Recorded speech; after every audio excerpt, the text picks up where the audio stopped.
IT 센스입니다. 오늘은 블록체인에 대해 간단히 배워보도록 하겠습니다.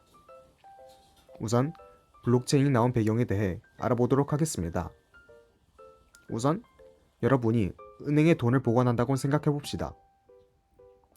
월마다 100만원씩 저금한다고 생각해보죠. 물론 그냥 저장을 하는 것이 아닙니다.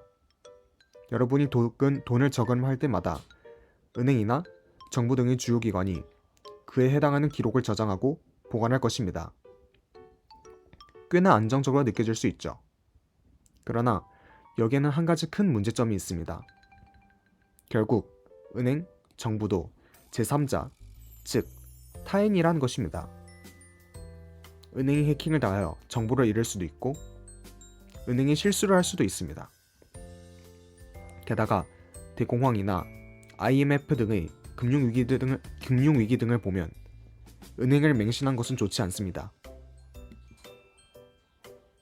그러다가 한 가지 묘책이 떠오르게 됩니다. 이렇게 거래 기록이나 장부를 은행 등의 주요 기관에 은밀히 보관한 것이 아니라 모두가 함께 공유하는 것이죠. 모두가 동일한 내용에 해당하는 장부를 가지고 있고 주기적으로 내용이 업데이트를 하며 변경 내용을 저장합니다. 그럼 이러한 방식의 장점은 무엇일까요? 바로 보안입니다.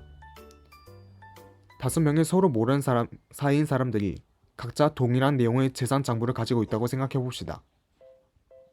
그중 한 명이 나쁜 마음을 먹어 본인의 장부에서 자신의 재산을 10배 넘게 불렸다고 생각해 봅시다.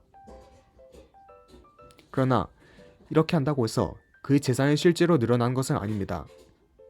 왜냐하면 나머지 4명이 올바른 내용의 장부를 갖고 있기 때문에 그 한 명은 사기꾼 취급을 받기 때문이죠. 정말 재산을 10배 넘게 불리고 싶다면 그 사기꾼은 나머지 2명을 꼬드겨 과반수의 장부를 조작해야 합니다. 지금과 같이 겨우 5명이 장부를 갖고 있는 경우는 조작이 굉장히 쉽지만 만약 그 인원이 10명, 100명, 1000명만 달해도 과반수의 장부를 조작한 것은 굉장히 힘듭니다. 100명도 조작할까 말까 하죠. 이렇게 블록체인은 인원이 많을수록 빛을 발합니다.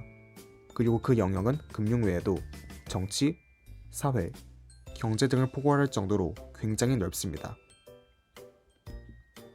지금까지 블록체인에 대해 간단히 알아보았습니다. 여러분 오늘도 수고하셨고 다음 시간에 뵙도록 하겠습니다.